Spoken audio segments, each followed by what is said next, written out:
Now, the Muddy Waters 2 album that I had in 2012, maybe between 2010 and 14, was straight boom bap, straight smack, straight hard shit. I didn't care about having a single. It was just like, yo, Muddy Waters, yo, we straight smack bapping, which would have been cool. But I want to resonate to the masses. And my masses of people that grew with me, they want to hear some grown music and some grown talk. What's up, everybody? It's Reggie Williams, founder and CEO of Ambrosia For Heads. And with me, I have Jake Payne, our editor in chief. And together, this is our What's the Headline podcast. I've been waiting for this one for years, and I mean years. We got a true legend with us today. I do not use that term lightly. In fact, I don't think I've ever said it about someone on our podcast. And that's no shade to anybody else, but That's this right. man is the embodiment of hip hop.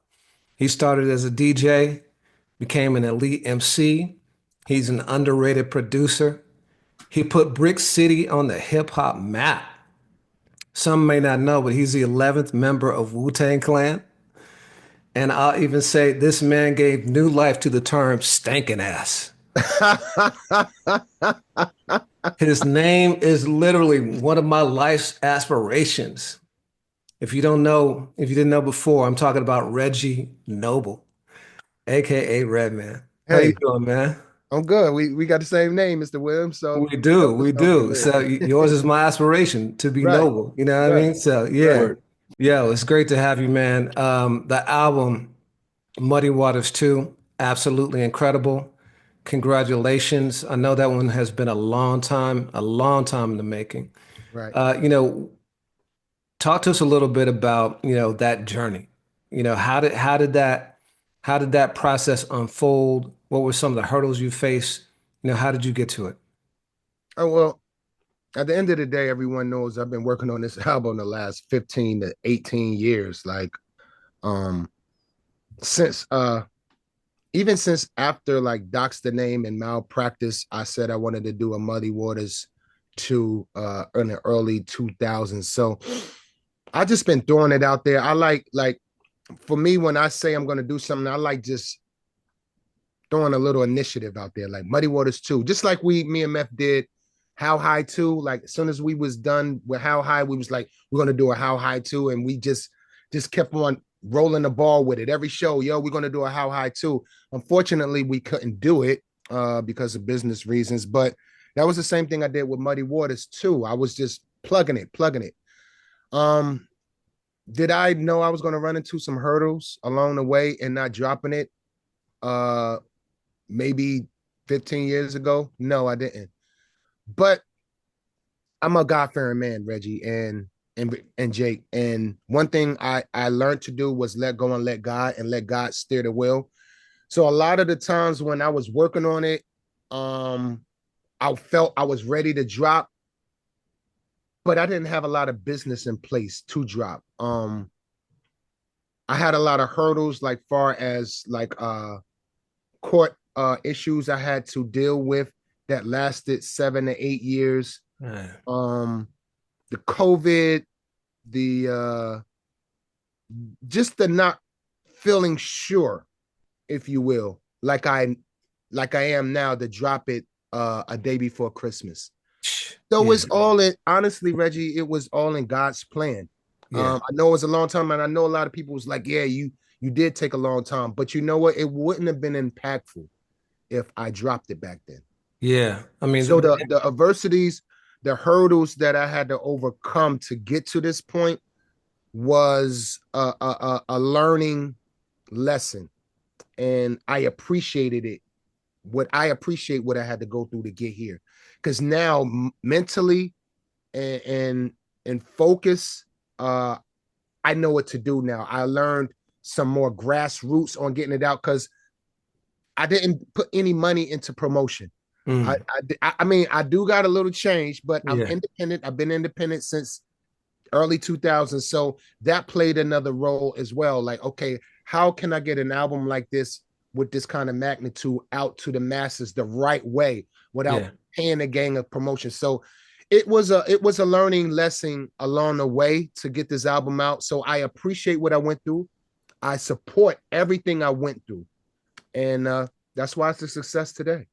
Yeah, I mean, the reception has been absolutely incredible. And the rollout, I think, has a lot to do with that. You say you've been independent, but Mm-hmm. I mean, the way that you brought this out from the Jack Boy Beats freestyles to just bombarding clips of behind the scenes and everything has been impeccable. Like, Mm-hmm. it's been everywhere. So, congrats, first of all, on reaching number Thank one on Apple Music. thank But thank can you talk about that approach about releasing an album differently? How's that different now in the streaming and social media age, especially for an independent? Releasing an album in this independent age, it's it's not really difficult. Like I tell young artists and I tell any artist, like you just got to find your niche. It's all about engaging, and it's all about not being afraid to invest in yourself.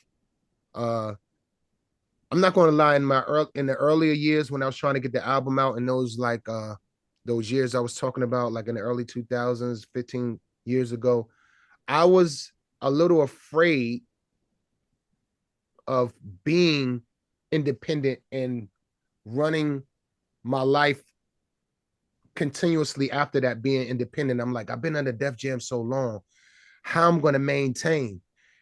But you know what? I took time to learn. And that's what everyone has to do. And I mean to say that is not just learning the business, because I tell artists, like, you're not just an artist. We're businessmen, especially in this time and age with the technology growing vastly as it is. We have to learn to be businessmen, not just sit behind the mic and lay lyrics and you know put a little content here and there.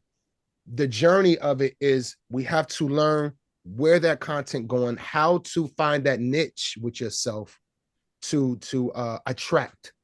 Uh, we're dealing with an attention span of 3 minutes Mm. to 5 minutes with people. That's it. If you don't catch them in that 3 minutes or even 2 minutes, they're on to the next page. Mhm. So I had to learn that. Then I engineer myself. So it's a big plus. And I tell young artists and artists as well, invest in engineering yourself. It don't take much now with the technology. Uh, get you a good mic preamp, excuse me, learn how to work Pro Tools, Logic, or any of these platforms that you can record on, and learn how to get you a good mix. Um, learn how to shoot Mm. with a camera, not just with your phone. Like anyone could shoot with a phone, but get you a good camera. If you making a little money, invest in a good camera and learn how to shoot. Learn how to edit on videos. I learned through iMovie. That was my first little platform that I learned how to edit in, because I love editing. I'm in the world of editing music, and I wanted to learn how to edit videos as well, visual. I would advise everyone to, if you don't know, get on iMovie, learn how to cut and edit from there, and then move to Final Cut. So all these little tools that I learned played a role in my rollout, Mm. my success in making far as the material. Like, put it this way, every clip you see on IG and everything, I sit down and edit everything. Like, I spend like maybe 6-7 hours a day just putting clips together so I can have it along Wow. down the line for my promotion. You do that personally. Yeah, I do that personally. Like, I don't send none of it out. Everything is right here on this computer that I'm talking to you on. And I'm proud of that, because now I'm not just cutting out the middleman of paying someone. I'm actually getting a great turnaround when Mm. I need it. Like, oh shit, I can promote this that'll go along with the album, because we are in a digital world, which I had to respect. We are in the streaming world, which I had to respect. So I wasn't the kind of guy that was going to sit around bitter, like, yeah, I ain't doing that. I'm from the school where Mhm. I I I learned that technology, and then I took it back to the grassroots of the 90s, shaking hands, meeting people, making connections. I treat my pawns like kings and kings like pawns. So, I go to the big guys like you guys, and then I might connect with some smaller guys like, yo, I see you trying to get your thing together. I'm gonna send you something. Can you help me post? I'll do a little interview for you. So all these things really play a role and it really help out. So I'm not really inventing the wheel, Reggie. I'm just actually taking it back and relying, if you will, on my grassroots. And the grassroots is engaging with your audience, finding that niche. The Jack Boy beats I planned 3 years ago. Like, look, put it this way. I got like 10 more Jack Boy beats. Like I did like 30 of them. I said 3 years ago, before I released my album, I'm gonna start doing freestyles. That will be my engagement, not sitting around taking pictures, trying to look cute in an outfit and try to portray something that I'm not, just to grasp the audience. The audience want to grow with you. The audience want to see you hustle. The audience want to see that grind on how you got there. And I think that right there is what helped me win, because they always know Reggie Noble was a rap dude. Like I'm a shut up and rap dude. I don't talk. I'm not on my pages, on my social media, like, yo, I'm not talking, I'm rapping. So the Jack Boy beats kind of set a fabric, if you will, of, wow, this dude is shutting up rapping. Anytime he posts, he's posting bars. He's not posting no in between parties or anything. He is posting bars. So that Jack Boy beat was a plan 3 years ago.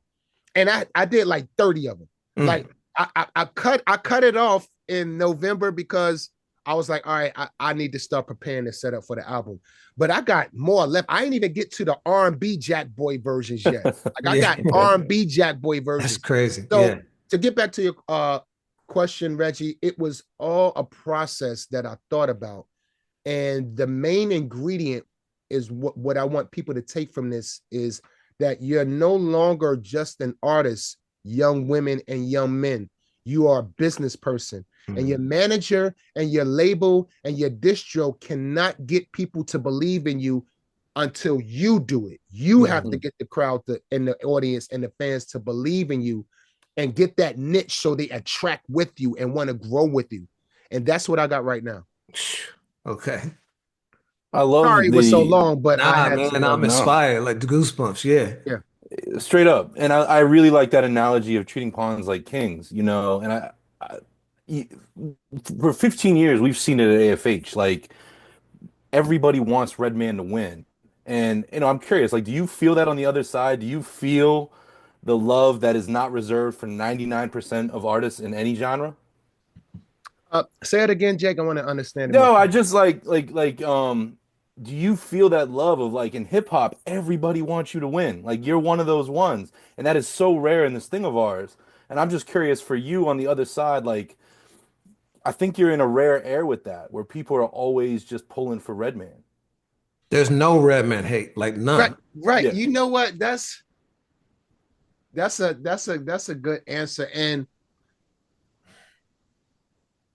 honestly, yes, I do feel that. And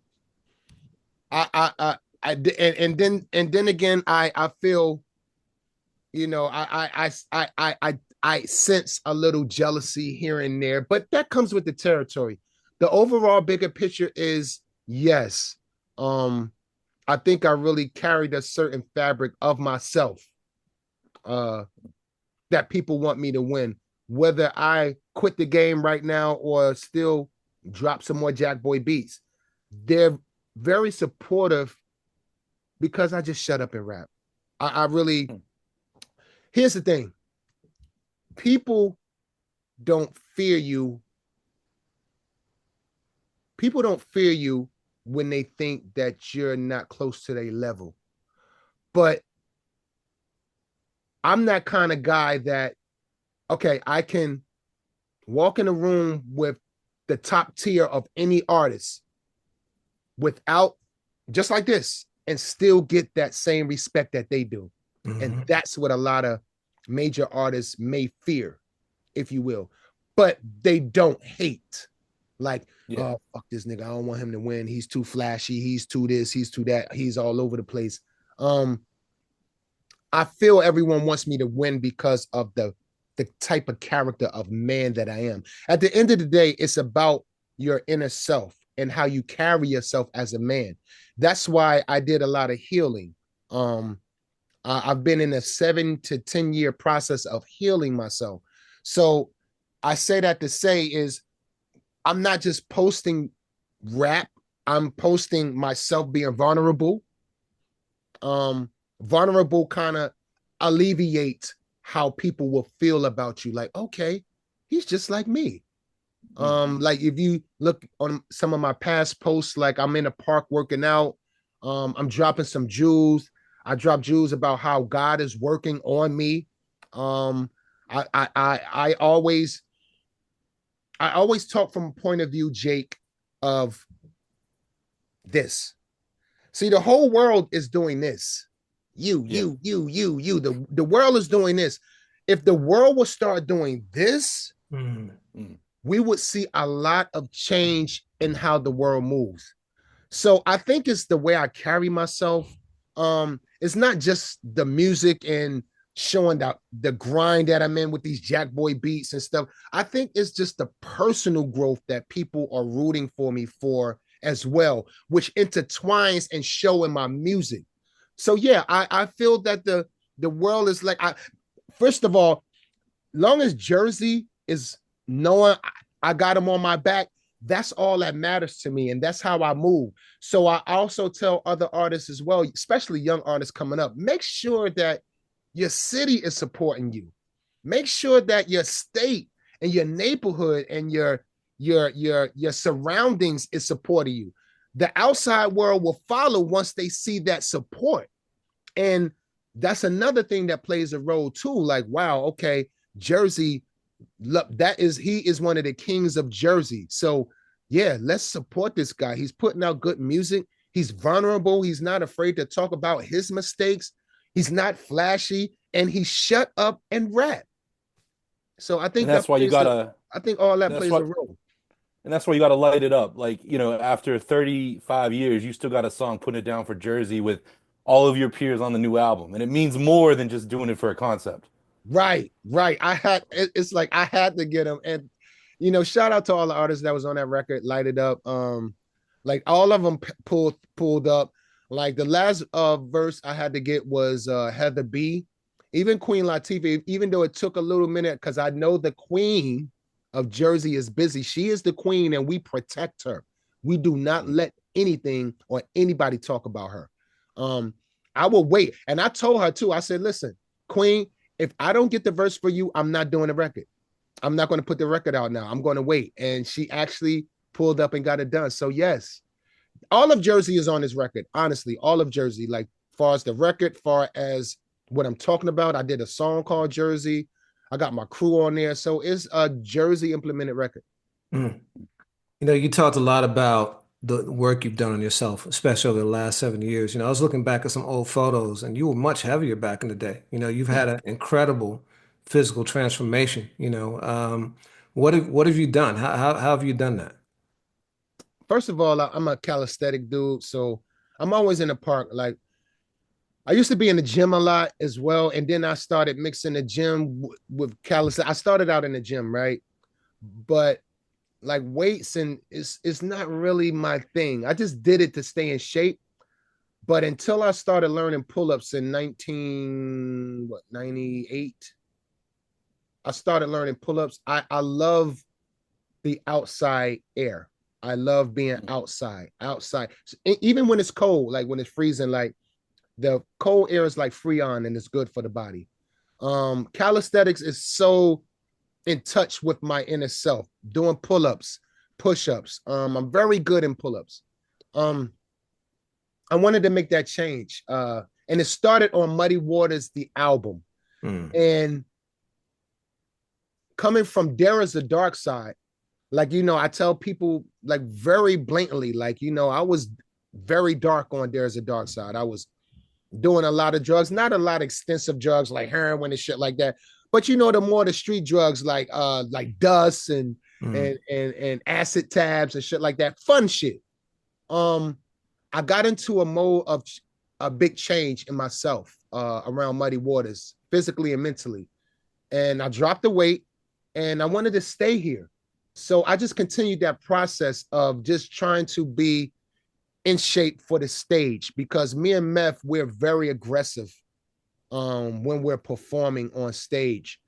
And it takes a good body, if you will. It takes to have air, because it used to be to a point where I used to get so fucking overwhelmed when I'm doing a show. I was known for going to the side of the stage and just throwing up. I was drinking. We used to drink bottles of champagne on stage, smoke a lot. And then I would just get so aggressive and all that in my stomach bubbling till I would go to the side of the stage and just throw up and then come back out. And I got tired of that. So I stopped drinking like way back in 96, and I wasn't a heavy drinker, but I cut that out. I cut a lot of distractions out, but I kept smoking. So leading up to now, pardon me, I was still smoking, but I'm not even smoking now. I started smoking more sporadically, maybe in 2019 or whatever. Why'd you stop smoking? I'm always staying in shape. I'm always on the bars. I love the outside. I love the community of being outside on the bars, because I get to talk to other men and young men, and we're out there working out, but we're also getting good conversation. And I always say there's healing in communion.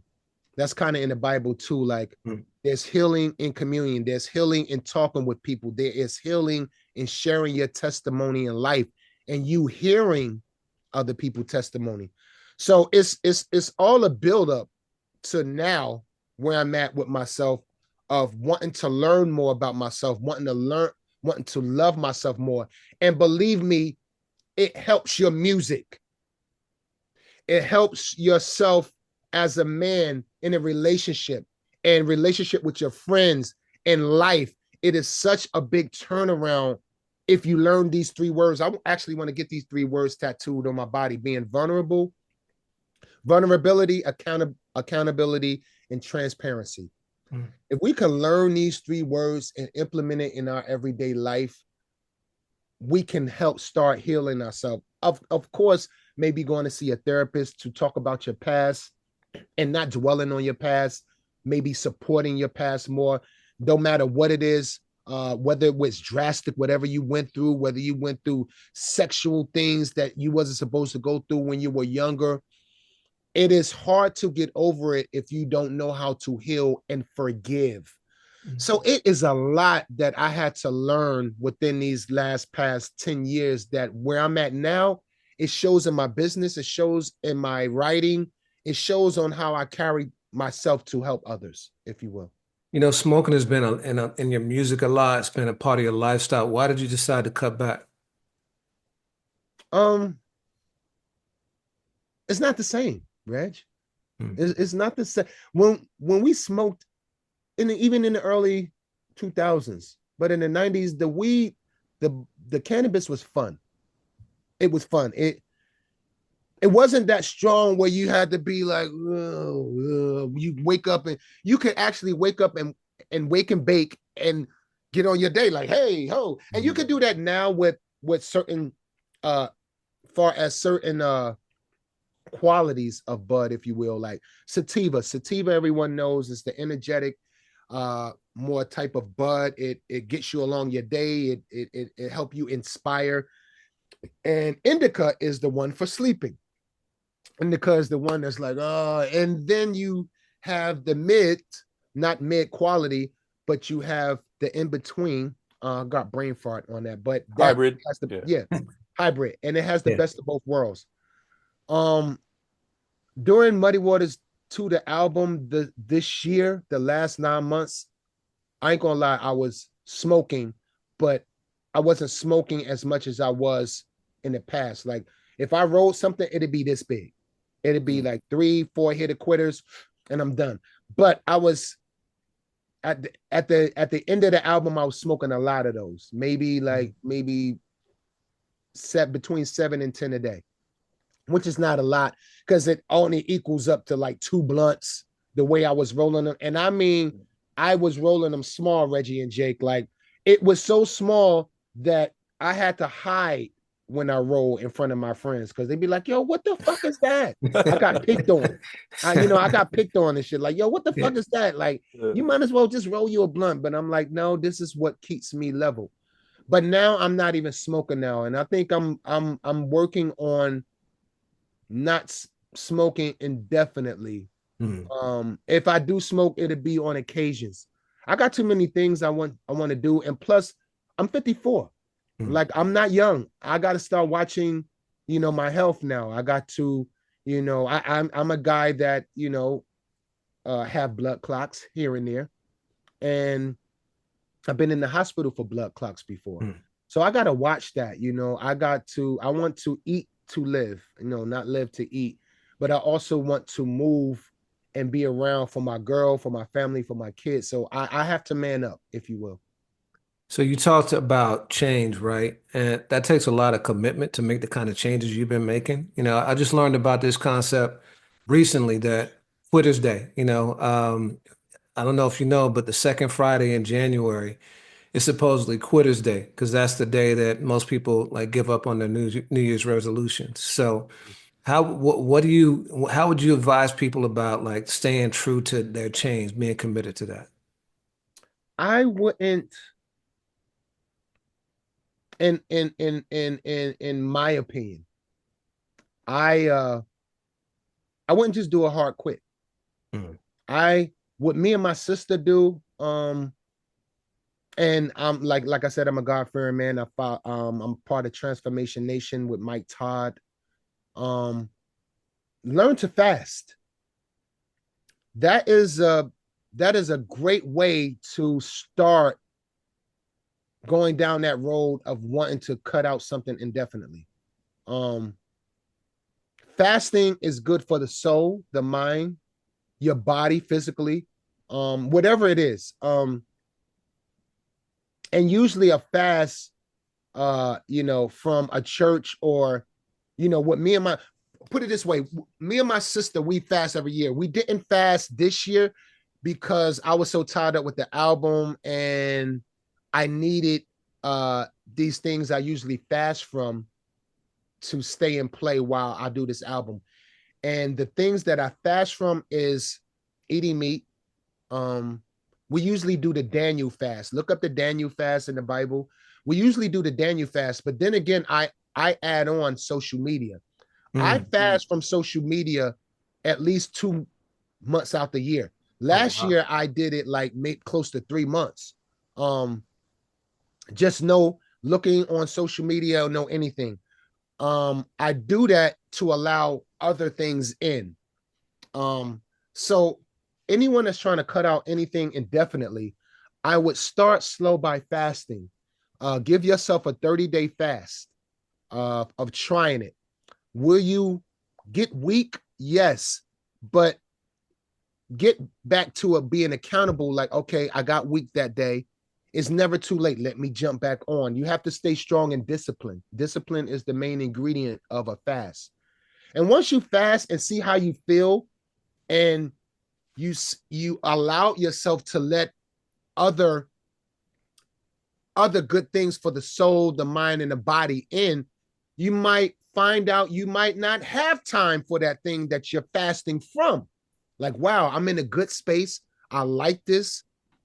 I don't want to go back there because I'm actually capitalizing on it mentally, financially. It's so many good things that can come from it by just trying it in a fast version instead of just saying, okay, I just quit. Because that word right there and quitting, your mind start fucking with you. You might get around other people that's still doing what you're trying to quit from. So it's not just about quitting. It's about allowing yourself to get around from the distractions Mm. of what you're trying to quit from. Like if you're trying to quit from not fucking so much, right? But your boys are constantly going to the strip club and going to the club, then you have to discipline yourself and say, okay, I can't hang around these guys no more. And if they're not willing to understand that I'm fasting from it and I want to stop it, then I can't be these guys' friends no more. Mm. And I use a term and I said it in one of one of my IG posts that I kind of thought of myself, which I'm kind of proud of, but not, I'm prideful because pride is wrong. I said we have to cut out some of the distractions for a better reception. Mm. And what I did, and that I will be sharing, like, and you guys are like my first interview, Wow. like in such a long time. Like I did a Godfrey interview not too long ago, and he was like the first kind of podcast that I did. But before him, I ain't really do no interview. So I am glad to really start sharing my testimony with people. I My girl and I broke up maybe 3-4 years ago. I was going through such a shit divorce that lasted 7 years. That played a role in why it took so long to drop Muddy Waters as well. 7 to 8 years of straight court divorce. I had so much on my plate, and I actually fasted 2 years and a half. No fucking, no smoking. Wow. Straight 2 years and a half. And it was the best thing I could have ever done in my life. Celibacy, 2 years and a half, no smoking, 2 years and a half. And it was the best thing and believe me, I wanted to. I was fighting it. I was fighting. I was sweating. I was in my house going crazy because I lived alone. I live alone. So I was in my house going crazy. I was constantly talking to myself, me and God, and we just back and forth. You would think that it was people living in my house, how much I was talking to myself, but I made it. And it was the best thing I could have ever did in my life, Reggie and Jake. And it cleared out so much distractions. Now my reception is more clear now, and smoking to quit it is nothing for me now. Having no sex is nothing for me now, because it was all feeding the flesh.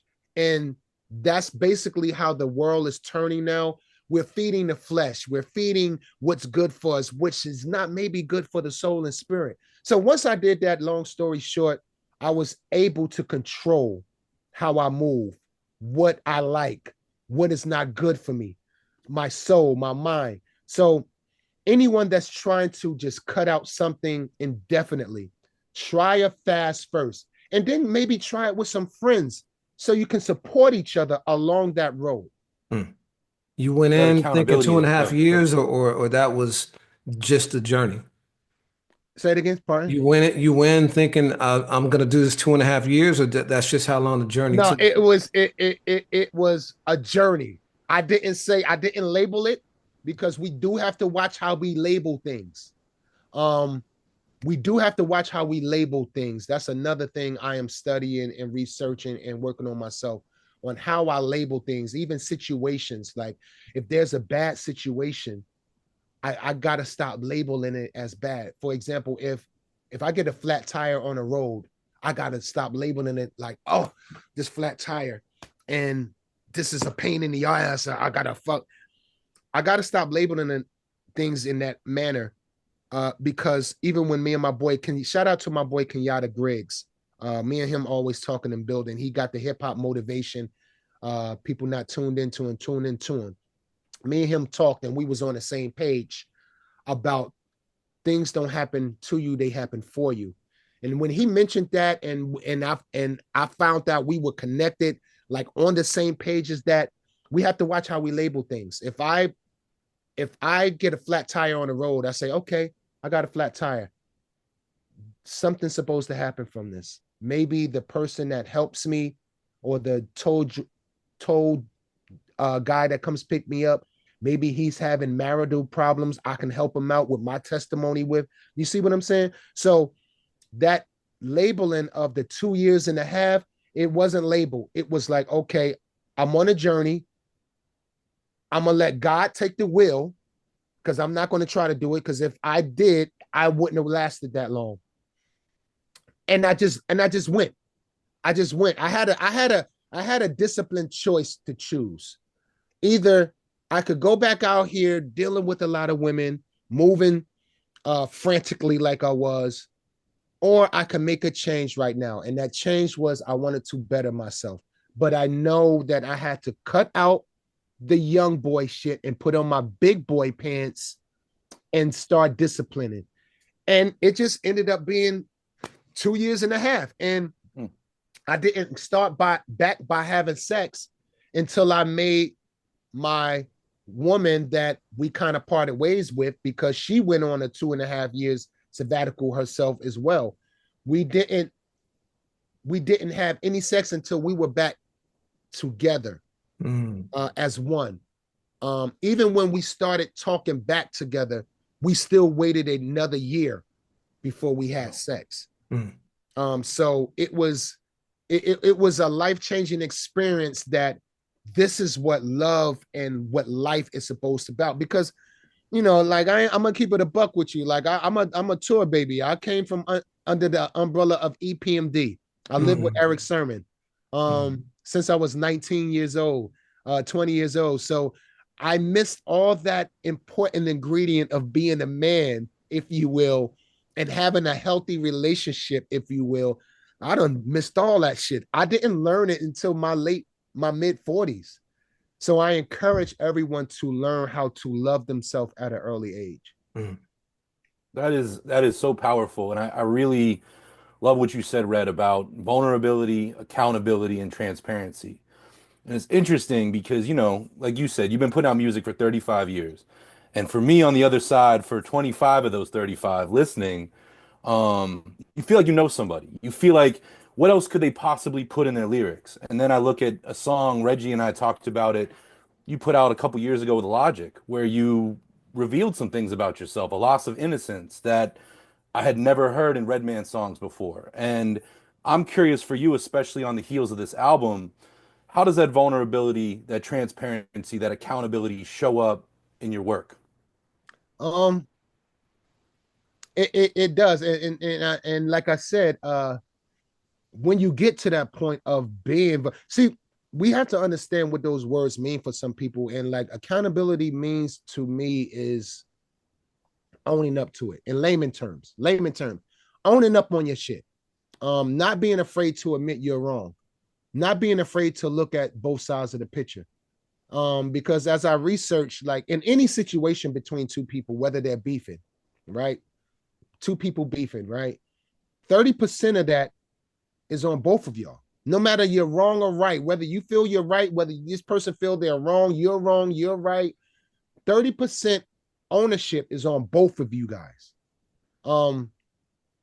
And what makes up that other percentage is being accountable. All right, you know what? Maybe I could have talked to you in a better tone. Okay, you know what? I was wrong. You know what? I was a little aggressive. I came in hot. Yes, I did. Yes, I shouldn't have moved that when you asked me not to move it. I'm sorry. I'm sorry. How can we move on from this? Can we?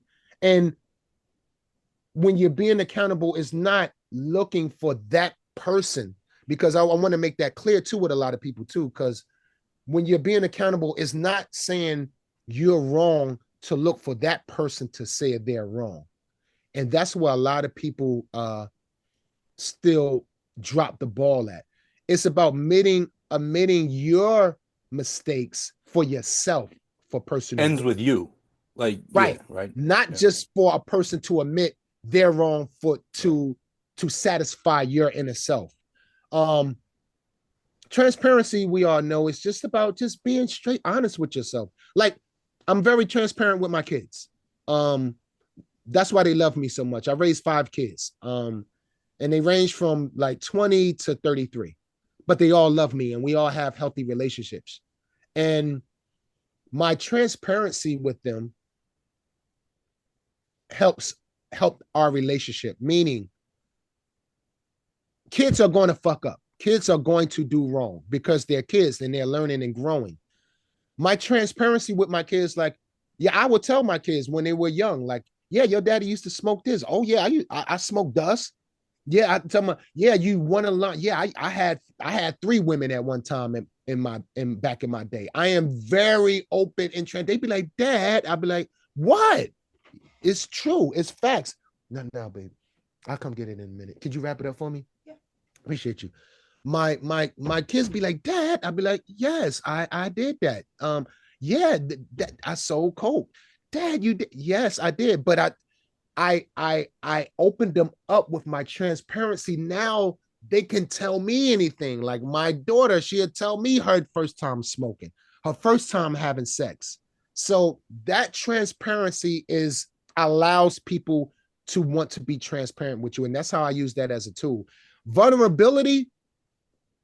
Now that is what the what all of social media, all of the young artists, all of the old artists, that is like a big major word that everyone needs to really learn to do. And vulnerability is just allowing yourself to be vulnerable, to say, you know what, I don't understand, or no, I don't have a car, or no, yeah. I want to learn.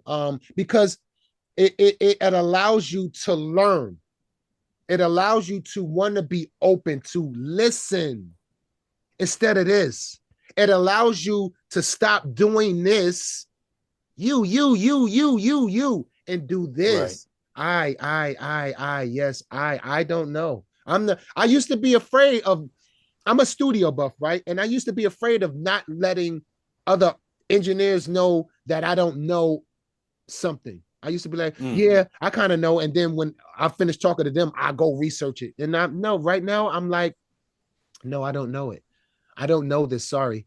Can you show me? Can you allow me? Can you teach me? I'm a sponge. I want to learn. So that's why those words played a very valuable role in my writing, because now I'm not just trying to talk about how bad of an MC I am, or what I did in the streets or whatever. Yeah. Like I can care about what I did in the street. What can I help people with from me being in the streets, if you will? What's going to make me listen back? Right. How can I tap into some veins of people that been in the streets, but they want to hear how you made it out the streets and not rely portraying on the streets to make your money.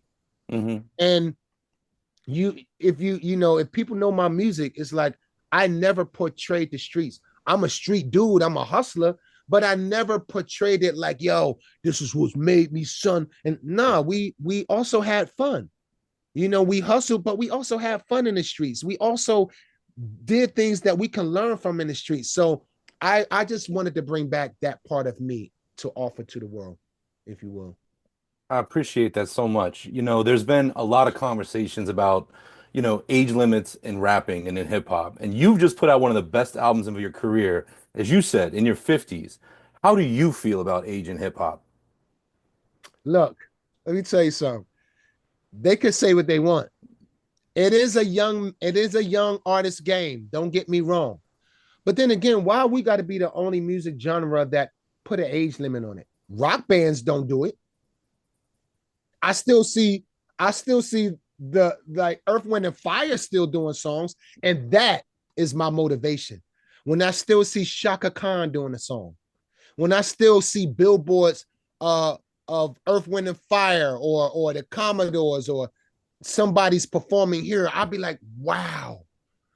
God rest his soul, Kango Kid. When I seen him in the early 2000s, like right out the 90s, early 2000s, I was coming from overseas. And he was coming from overseas. And I seen him. I said, yo, what's good? He was like, yo, what's going on? I was like, yo, what you? He was like, yo, I just came from doing some shows. I was like, wow. Kango Kid is still. Now, don't get me wrong. Like, I know LL and everyone, they're my inspiration too.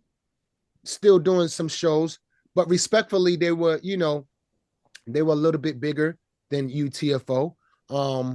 So I understand how they would still do shows. But when I seen Kango Kid, like UTFO we didn't hear them doing the show anywhere for a long time. And when I seen him, I said, that put a battery in my back. I said, okay, I'm gonna always work. I'm gonna always have an opportunity to create something for me to do a song or benefit from my craft until I say I want it to end. I already established in my mind that I say when it ends, not this young audience. Not look, the young audience is not even on my radar. Like I don't want to collect no new. If I don't get me wrong, if I do collect young audience fans, I want them to learn from me. But I am not looking to collect a new young fan just to say I got some young fans. No, I can give a fuck about young fans having a decision whether they want to listen to me or not. They don't judge me. I mean, I am supplying my 90s fans, my cult, because respectfully saying, like at the end of the 80s, like EPMD, Salt and Pepper, and then into our era, 90s with Wu-Tang and Biggie, Pop, our core audience are now the grown older people now, but we're still cool as fuck. We're not like Commodore's fans that got maybe too older and they're more, established as grown. We're still, hip hop is a feeling. It's not just a word. It's not just rap. Hip hop is a movement. It's a way of life. So we got the hip hop movement and way of life fans that grew up that still want that energy, that plug, that sound. They don't want to tune into this. So I am still supply on demand on them audience, on that audience, on my cult, on Red and Meth cult. So I use that mentally, and I'm like, I'm gonna always have a fucking job. I am always going to be able to perform somewhere, whether the crowd start getting smaller, whether I'm performing in a bar, I'm gonna still have a job. So I'm not worried about if I ever run out of a time to perform. I know, like, even from Kango Kid, and God rest his soul, thank him for even putting that battery in my back, that I will always have a job in hip hop. It's interesting you said that because our generation, and you and I are the same age. I got a few months on you. Are the first generation to really grow up with hip hop. So hearing you say you really want to super serve that 90s audience, you're vocal about that in the album. You hear it throughout many times about missing kind of the quality of it. And you Right. talked about kind of marrying those grassroots strategies of the 90s with today. In a lot of ways, you did the same thing with the album because you didn't go back and make just a straight boom bap album, right? You No, made one no. that was real contemporary, but fit like that kind of adult sensibility. So, how did you achieve that? Good question, Reg.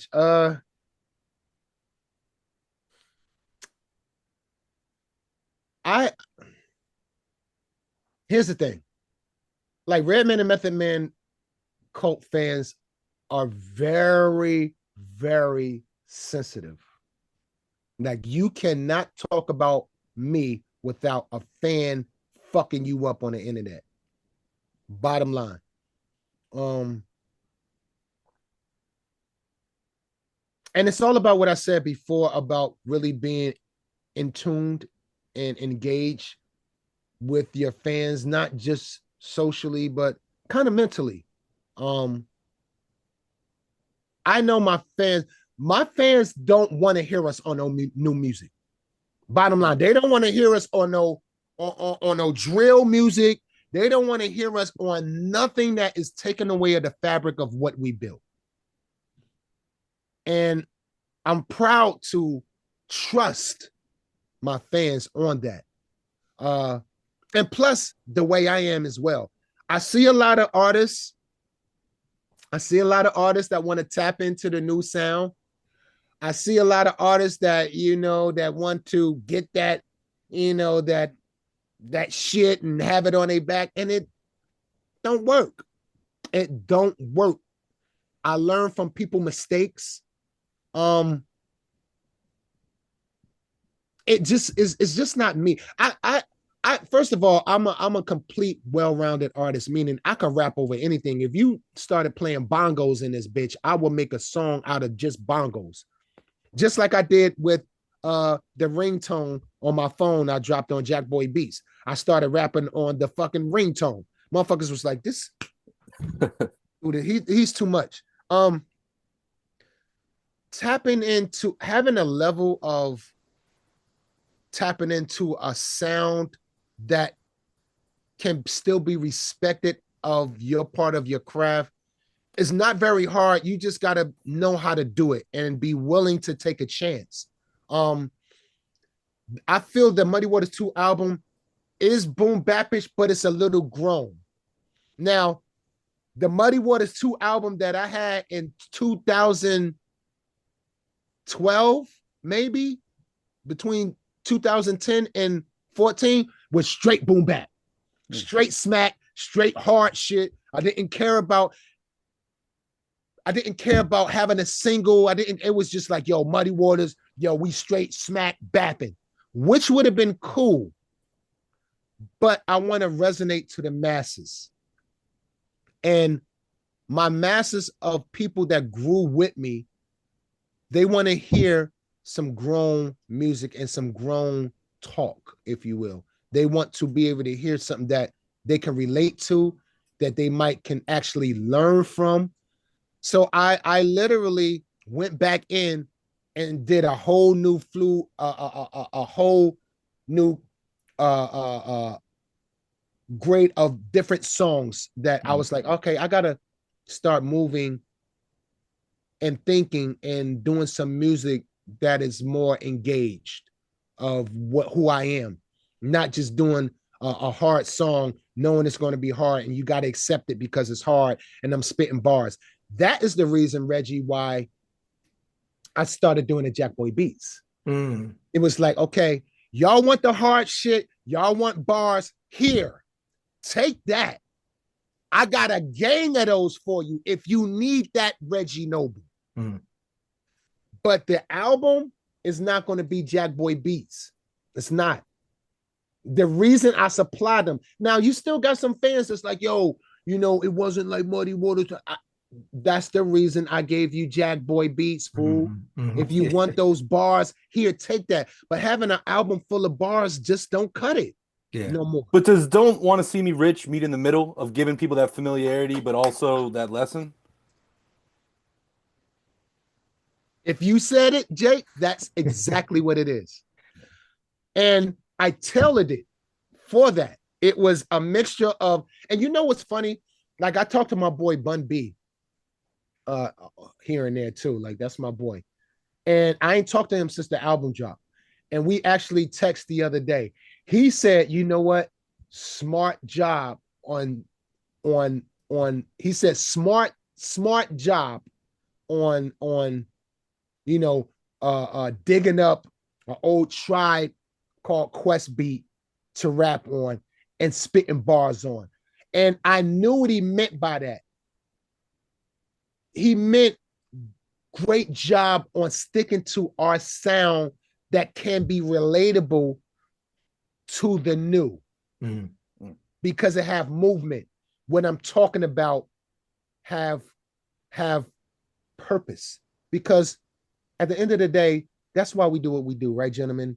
Reggie and Jake, we do this not just because we love what you do. We do it for purpose of helping people.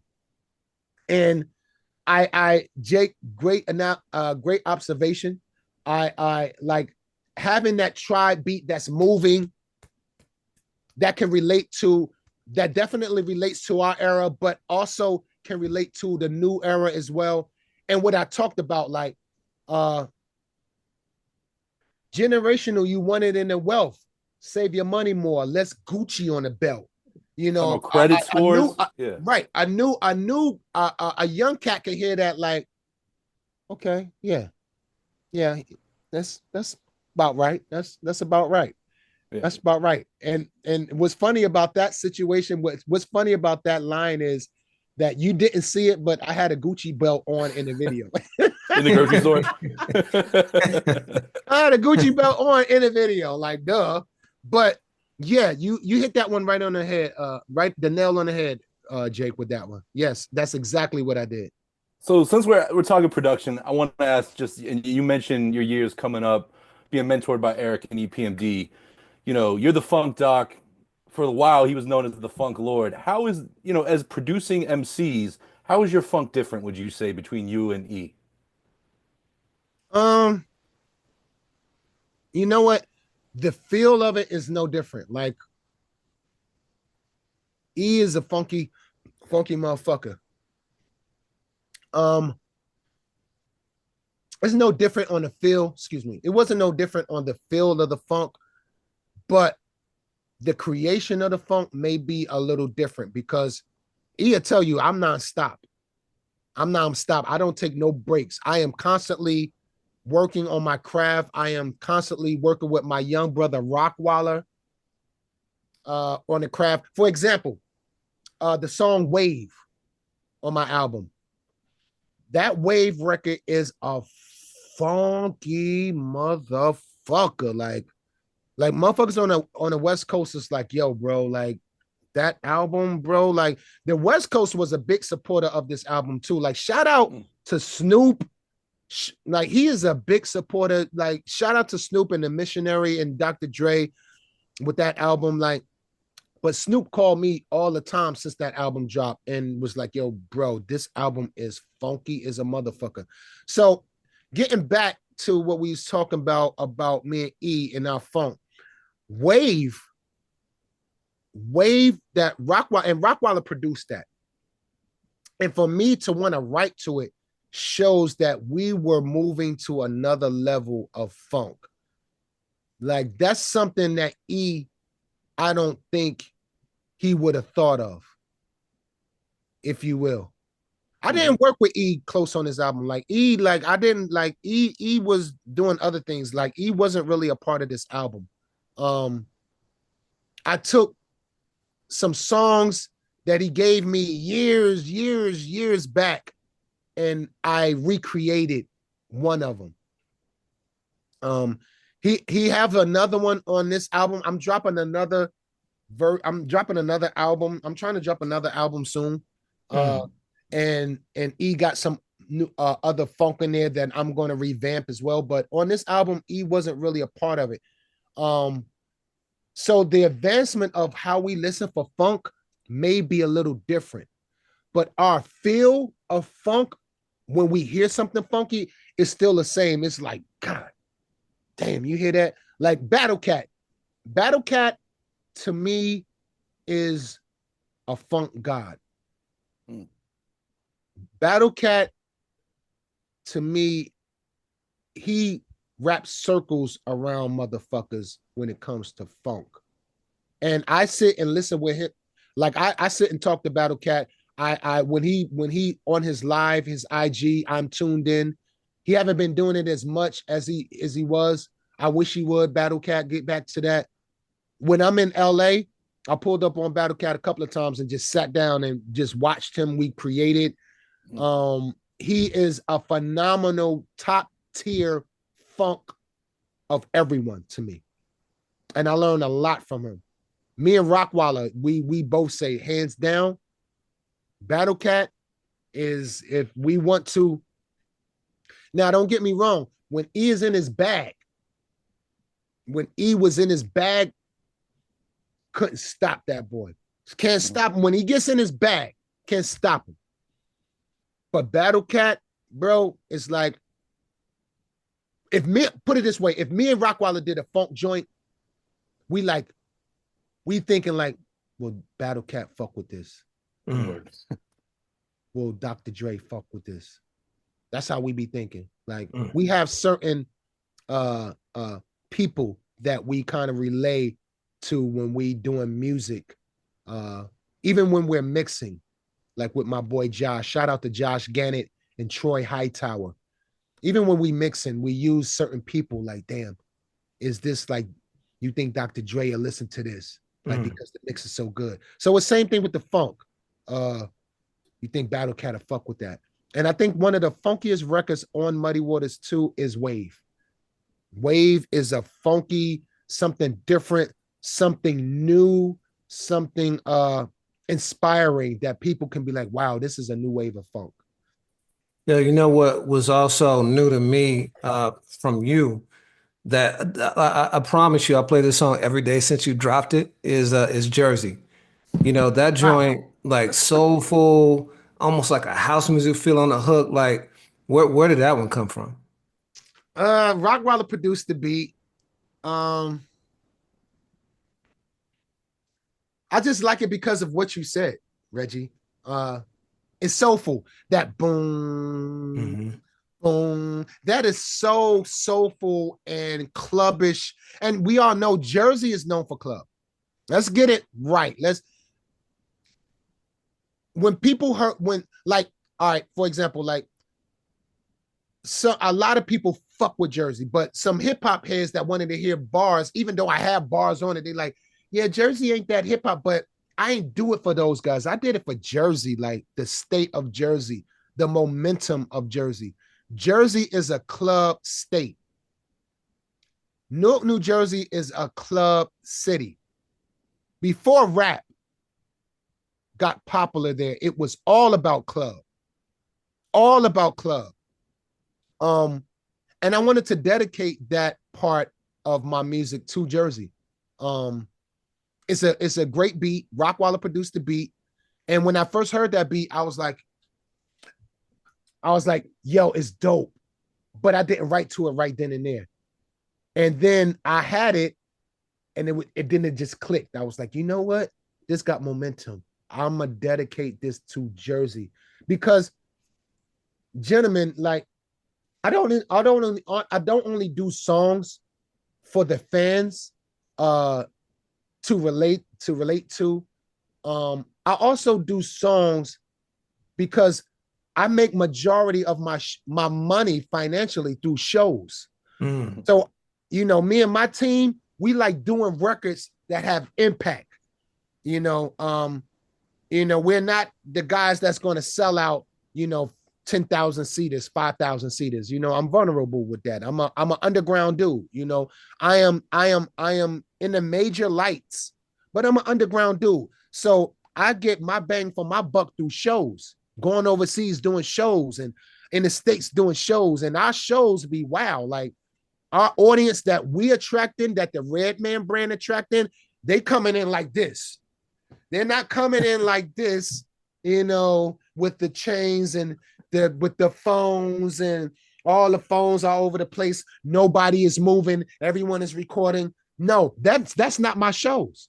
My shows is their phones is down in their pocket and they're like this. They're ready to throw water. They're ready to jump. I can jump off my stage into them and get back on. Those are my fans. So I do music to have those records to have momentum in my shows. So Jersey is definitely going to be one of those that I am going to be proudly to perform in a show, especially when we have our events in Newark. I'm gonna be gladly to perform that song with my city, NJPAC and all that Yeah, stuff. yeah, bro. Yeah, bro. Cool. Fuck yeah. Fuck yeah. So I can see it now when I drop that boom. They like, Yeah. this nigga bad. Reggie and I were in the second row at the Roots picnic. UMF tore it down this year. Oh yeah, it was great. Yeah. That dude Black Thought, he is something else. He is one of the most prolific, uh disciplined, if you will, MCs of our time. Him and Common Sense. Mm. Him and Common Sense.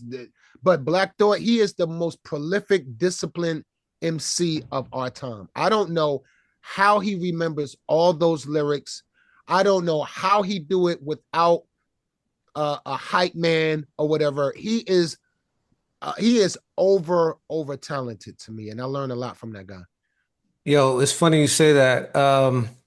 Because I was wondering, let's say aliens came down and took over like Space Jam, and the only way we could beat them was through elite rapping. Like who are the Avengers you're gonna assemble to take on that challenge? I'm definitely sending Black Thought, Common, Black Thought, Common. Don't judge me right now. I got brain fart. I would hang in there.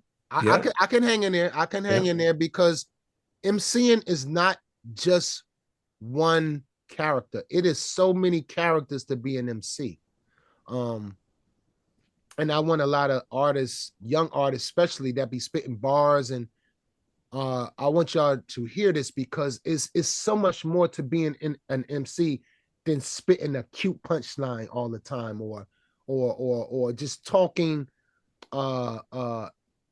just speaking from a street point of view to what people you think people want to hear.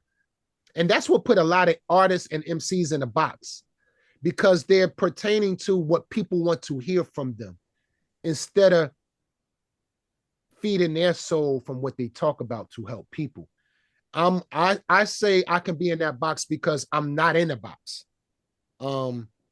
I could do any kind of style, any kind of flow, and I've proven that. I'm not just talking about one thing. I'm not just talking about just smoking. Now my diverse of content of what I talk about have grown because, Jake, of what we talked about earlier, for me being vulnerable, transparent, and accountable. My vocabulary, my content of what I talk about have grown now because I can talk about more than just fucking bitches, fucking women. Sorry about that.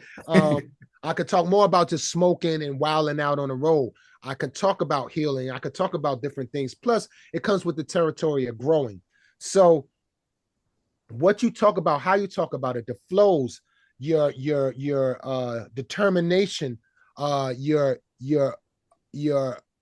character, how you spit it, your body posture, your posture of your heart, how disciplined and how sensitive are you spitting these bars on helping people. It all comes into play, and Black Thought is one of those.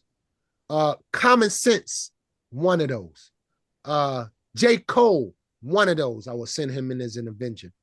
Kendrick Lamar, one of those. I would send him in as an Avenger.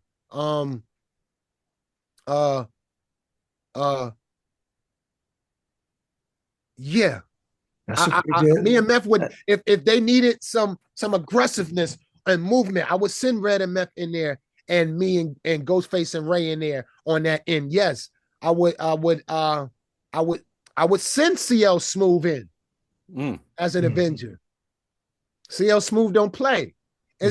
And believe me, it's more of it, but I don't want to, That's dope. But that's dope. Yeah. When you talk about the fullness of an MC, I mean, one of the things that's been a constant throughout your career is comedy. And I look at you, look no further than the music videos. Like the opening of I'm on that bullshit, I'm laughing as the tension builds in the car in the drive-through, or look at Slap the Shit Out You.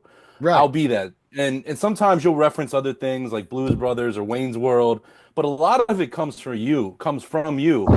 I'm curious, like who, what comedians really inspired you or influenced you just as a person, just as somebody who likes to laugh and have a good time? Good question. Good question, Jig. A lot. Like I'm a big fan of a lot of comedians. I love the spirit, if you will, of laughter is so important to our life. Chris Rock. I love what he done for the comedic world. What he's still doing for the comedic world. Eddie Murphy, top dog, comedian. Watching him when I was younger, how funny he was. John Belushi.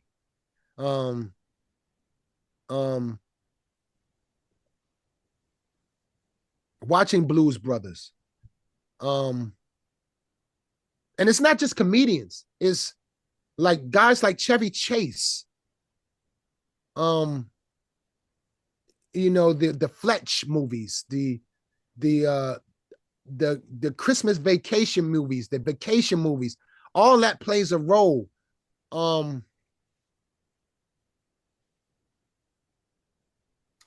of my favorites of all,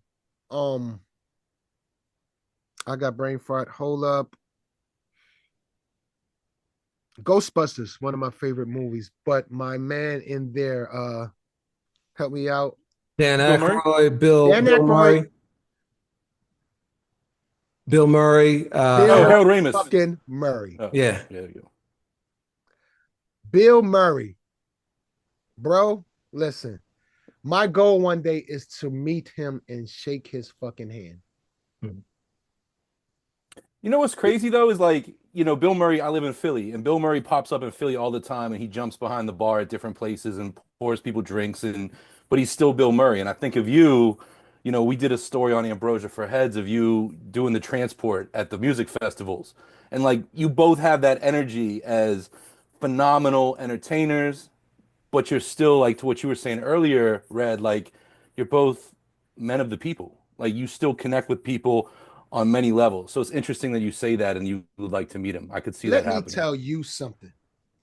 If I seen Bill Murray jump behind a bar pouring drinks and just being free, I would literally just shit a chicken right there in the middle of the floor. Like, that's Bill Murray, and he's just a people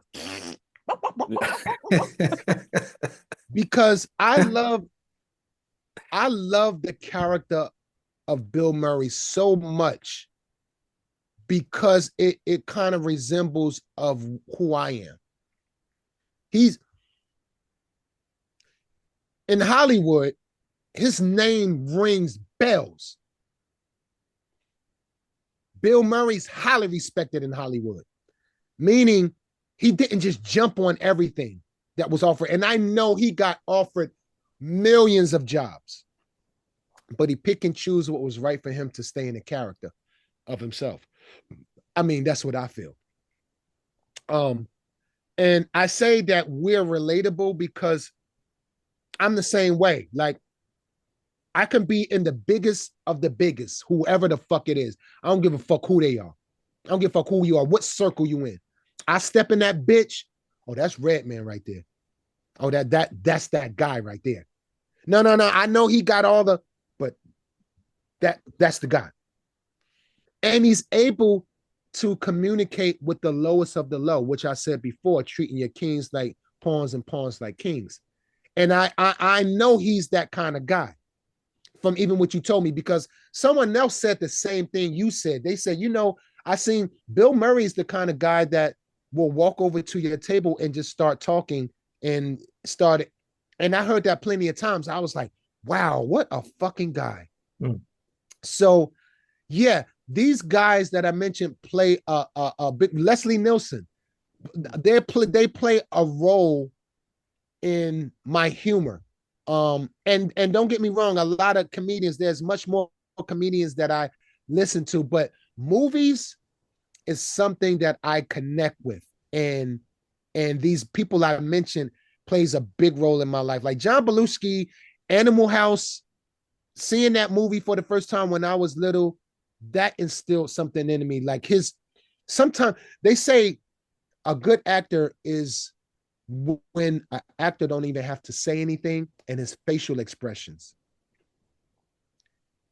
can be $1 million win. Well, that cafeteria scene, he doesn't yeah, speak.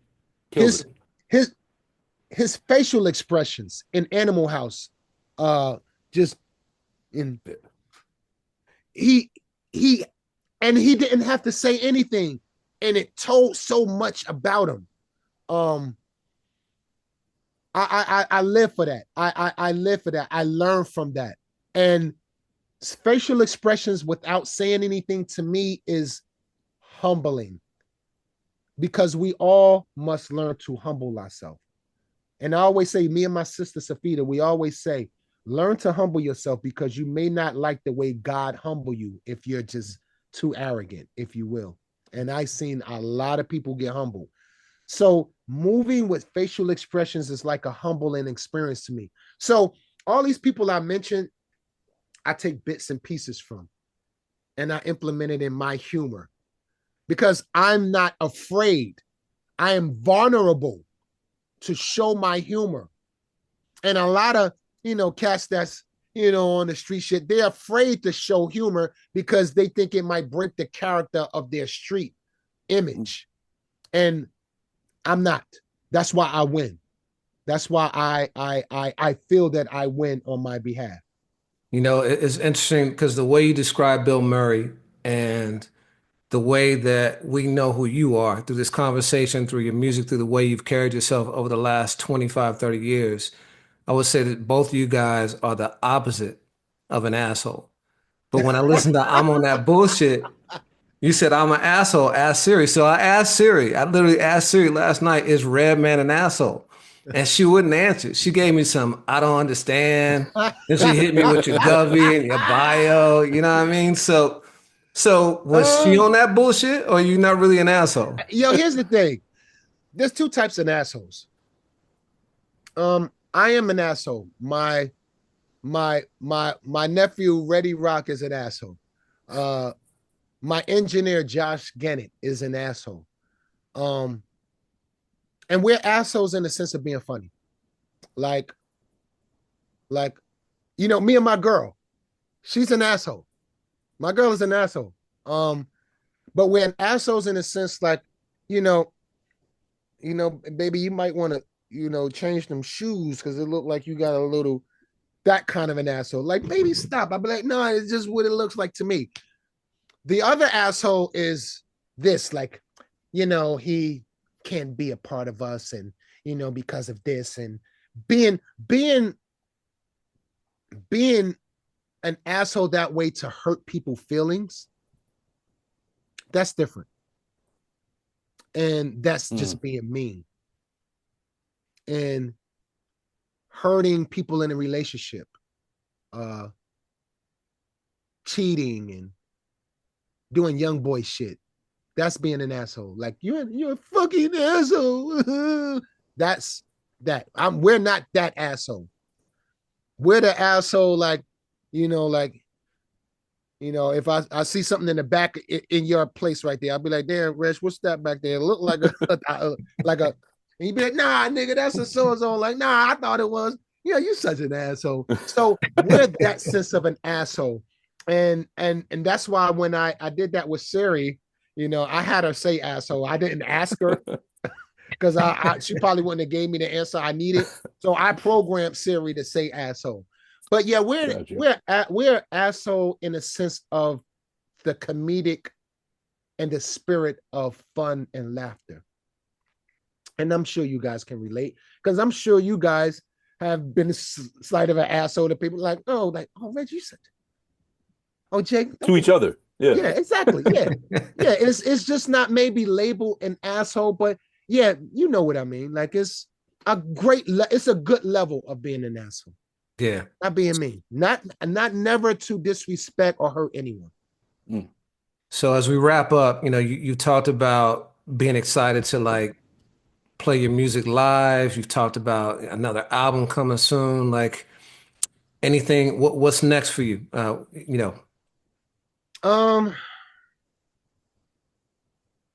Shout out to all the producers on my album as well. Like all the people that worked on the album. Like I told them, like when I do interviews, I will be shouting their name out. Like everybody from like I got it on my phone right quick. We don't mind, I read it out. Shout out to Rockwaller. Shout out to my young brother Rockwaller. He knew I've been working on the album for years, and up to like maybe 7 years ago, like me and him just like we always talk. Like me and Rockwaller, since I put him on since day one, we have always talked. And even during this album, we would literally be on our FaceTime on the phone, set our phone up against the computer or something, and we would work 5-6 hours just staying on FaceTime, creating ideas.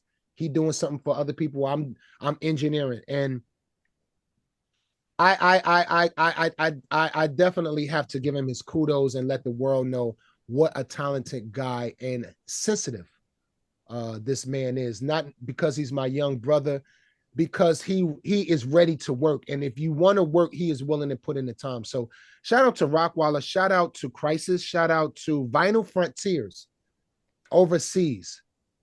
They put in the work. And I mean by these guys that I'm mentioning, not just giving me tracks, but understanding what I was going through. My 2.5 year sabbatical of healing and being celibate and not smoking. They were there. They watched me grow. They were willing. They didn't pressure me about, well, them songs I gave you, I could give them to somebody else. None of that. They just knew like, yo, take your time, bro. Because at the end of the day, we go through things ourselves. So we stay a tight unit. Shout out to Theory Has It.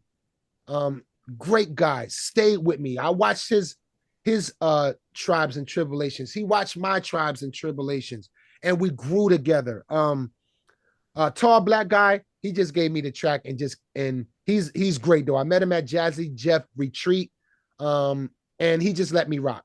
I didn't have a relationship with him, but he gave me something dope to contribute. There's the producer right there, gunning. Tribes and tribulations, his problems. We won't and I say this with these guys that because a lot of the times it wasn't about the tracks and the music. It was about life, talking, building to get back to the business. Like, okay, all right, next week we back on it.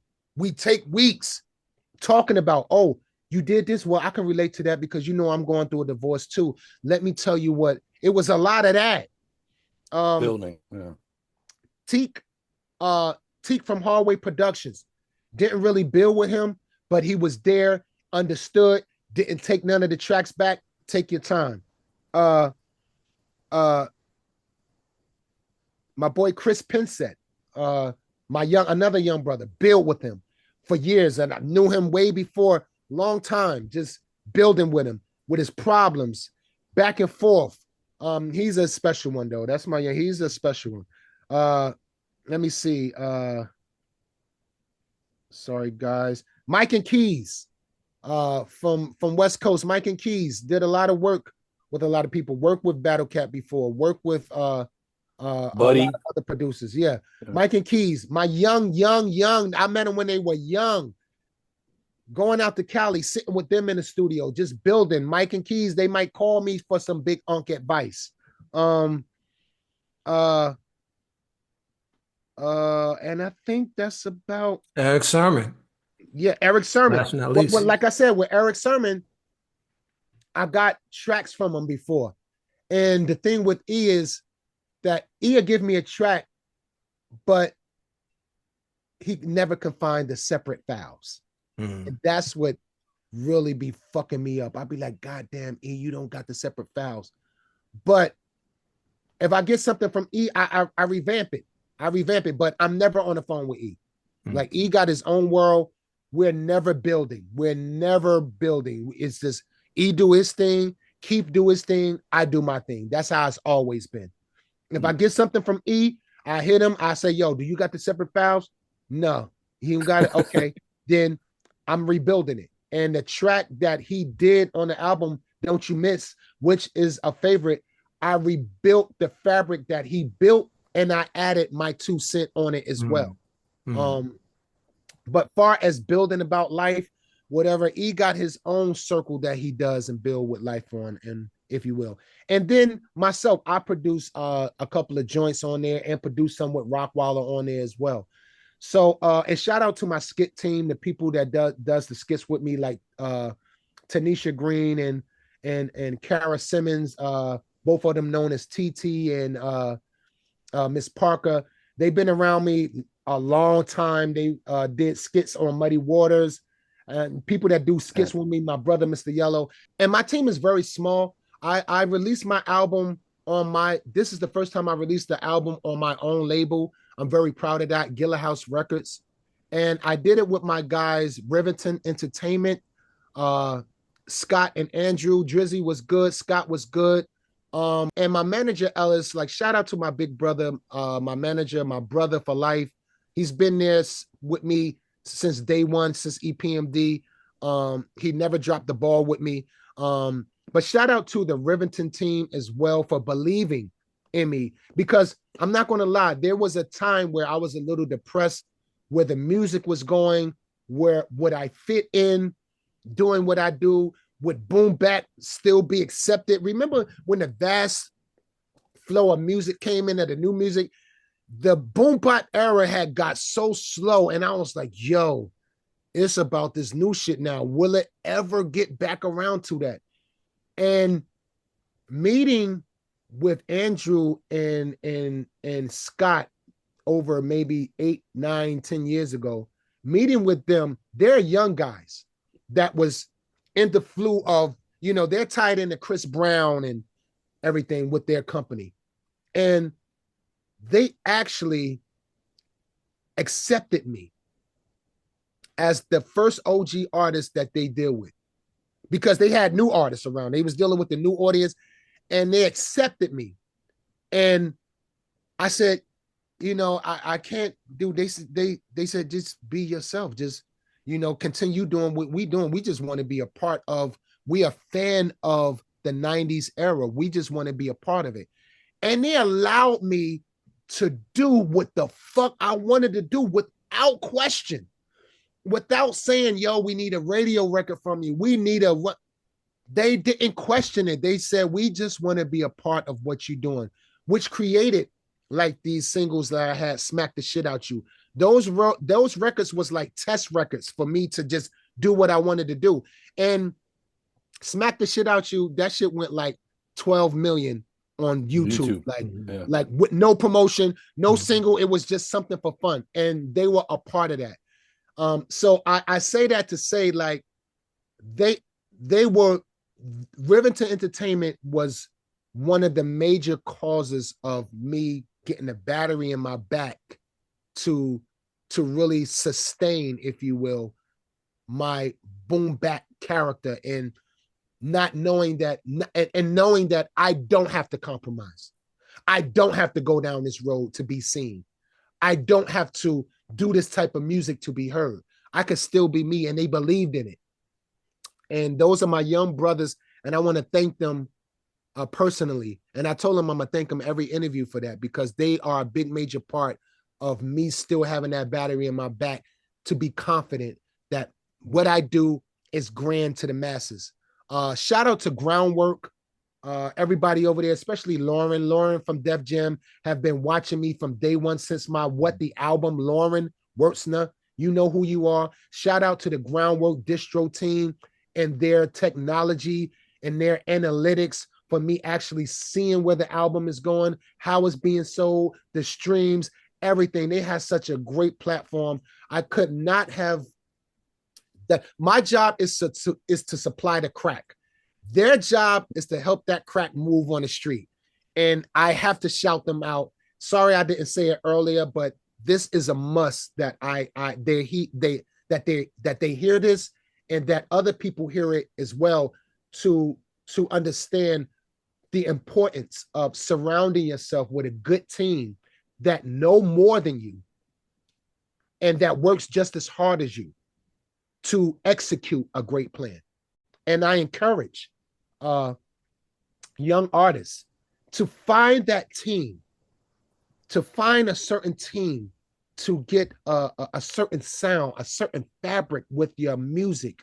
It's not about going and get the hot producer that's doing this and that did this record. Stick to your guns, stick to your team, and build a sound like we did. Like, for example, when you heard Snoop, you heard Dre. When you heard Wu-Tang, you heard RZA. When you heard Cash Money Click, you heard Manny Fresh. Get back to that, because what do you have when you get a producer that's doing the hot singles and you want that part, you want that heat? You have nothing but an album of hot singles. No B records. Remember, it was about B-sides when we were coming up. It wasn't always about the single. It was about that record that was on the other side. Like, yo, but that B-side. We even got a label from it, far as a fabric of label of what we say, B-side. There's no more of that, because these producers want your singles to get that publishing, which is great. Don't get me wrong, but it takes away a lot of feeling of who you are as an artist with a album full of singles. So I encourage you artists to get back to that and create your own sound with your own producer and your own team of people. And y'all keep going at it, keep learning, and keep working on your craft till you get it, till you don't have to go outside your circle. You can keep everything in-house. That's amazing advice, man. Yo, this has been a real pleasure. Thank you for your vulnerability on this. Man, we're looking forward to catching you on the road. I'm gonna catch you in Jersey. I'm gonna Yeah. literally catch you in Jersey. Yes, We'll be there sir. together. Yeah, Yeah. so Yes, yeah, sir. for Thank you. sure. Thank you, Ambrosia for Heads, for the support. I seen you guys support him. Don't get me wrong. My team talks about it. You guys, you and Boom Bat Nation are like our top two supporters. Like, not saying that y'all never supported before, but it's just like, you guys understand the movement, and we appreciate everything that you guys are doing. Like, I can't thank you enough, because this is something that's genuine and for purpose, and I really appreciate you guys. Thank you. Thank you, man. We appreciate you too. We appreciate you Absolutely. too. Absolutely.